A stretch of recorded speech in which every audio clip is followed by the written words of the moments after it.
ini di ucapan Al-Imam Malik wa Sufyan Ats-Tsauri wal Auza'i wa Syafi'i wa Ahmad bin Salamah wa Hammad bin Salamah wa Hamad bin Zaid wa Ahmad bin Hanbal wa Yahya bin Sa'id Al-Qattan wa Abdurrahman ibn Mahdi wa Ishaq ibn Rahuyah atau Rahawayh. Apa kata mereka? Anna sifatillahi allati wasafa biha nafsa wa wasafahu biha rasuluh min as-sam'i wal basari wal wajhi wal yadaini wa sa'iri awsafihi innama hiya ala zahiriha al-ma'ruf al-mashhur. Allahu akbar. Lihat ucapan beliau, al-ma'ruf al-mashhur. Berarti mereka memahami makna-makna sifat Allah tapi tidak mengetahui bagaimana bentuknya. Al-ma'rufu al-mashhur. Lihat, al-ma'ruf yang diketahui dan yang masyhur. Tangan-tangan tapi tidak mengetahui bagaimana bentuk tangan itu. Dan ini bukan kesinambungan yang harus dipaksakan kan gitu. Sebagaimana kita bilang, anak kemarin beli mobil. Tapi apakah ada yang mengetahui di antara kita mobil apa yang anak beli, bagaimana bentuknya? Enggak ada yang tahu. Udah kita sebutkan contohnya, kenikmatan yang ada di surga. Ya kan? Bahwa di surga memiliki inab, anggur, bidadari, susu, laban, wal asal, madu, sungai, anhar. Kemudian apa kata Nabi alaihi salatu wassalam? A'dadtu li ibadi as-salihin ma la aynu ra'at wa la udhunu sami'at wa la khatara ala qalbi bashar.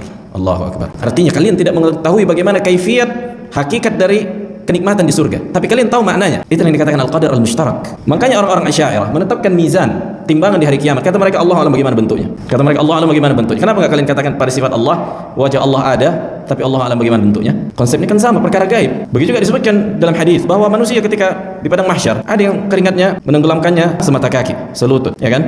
Sebahu, sampai ada yang tenggelam. Sementara di padang mahsyar disebutkan dalam hadis yang lain tidak ada sesuatu yang turun, tidak pula naik. Berarti ini di luar hukum gravitasi. Karena kalau kita pakai hukum gravitasi harusnya air itu apa? Berada pada tempat yang sama kan gitu, tempat yang rendah. Berarti apa? Di hari kiamat perkara gaib itu tidak berlaku konsekuensi hukum dunia. Ada nggak sampai kita jelaskan karena kita nggak tahu perkara gaib itu gimana. Yang kita tahu sekarang ini masalah dunia ini. Sementara alam gaib itu lebih luas dibandingkan alam dunia. Alam para malaikat lebih luas. Itulah iman bil ghaib. Itulah konsep beriman. Kalau masih pakai akal yang kita pakai untuk beriman kepada yang gaib, berarti belum alladzina yu'minuna bil ghaib. Berarti belum sempurna iman kepada yang gaib ketika masih menggunakan akal untuk mencocokkannya. Enggak masuk akalku ini, kan? Berarti kau belum beriman pada perkara yang gaib kalau enggak masuk akalmu. Karena iman yang gaib itu enggak harus masuk akal. Karena akalmu terlalu rendah untuk memahami perkara yang gaib.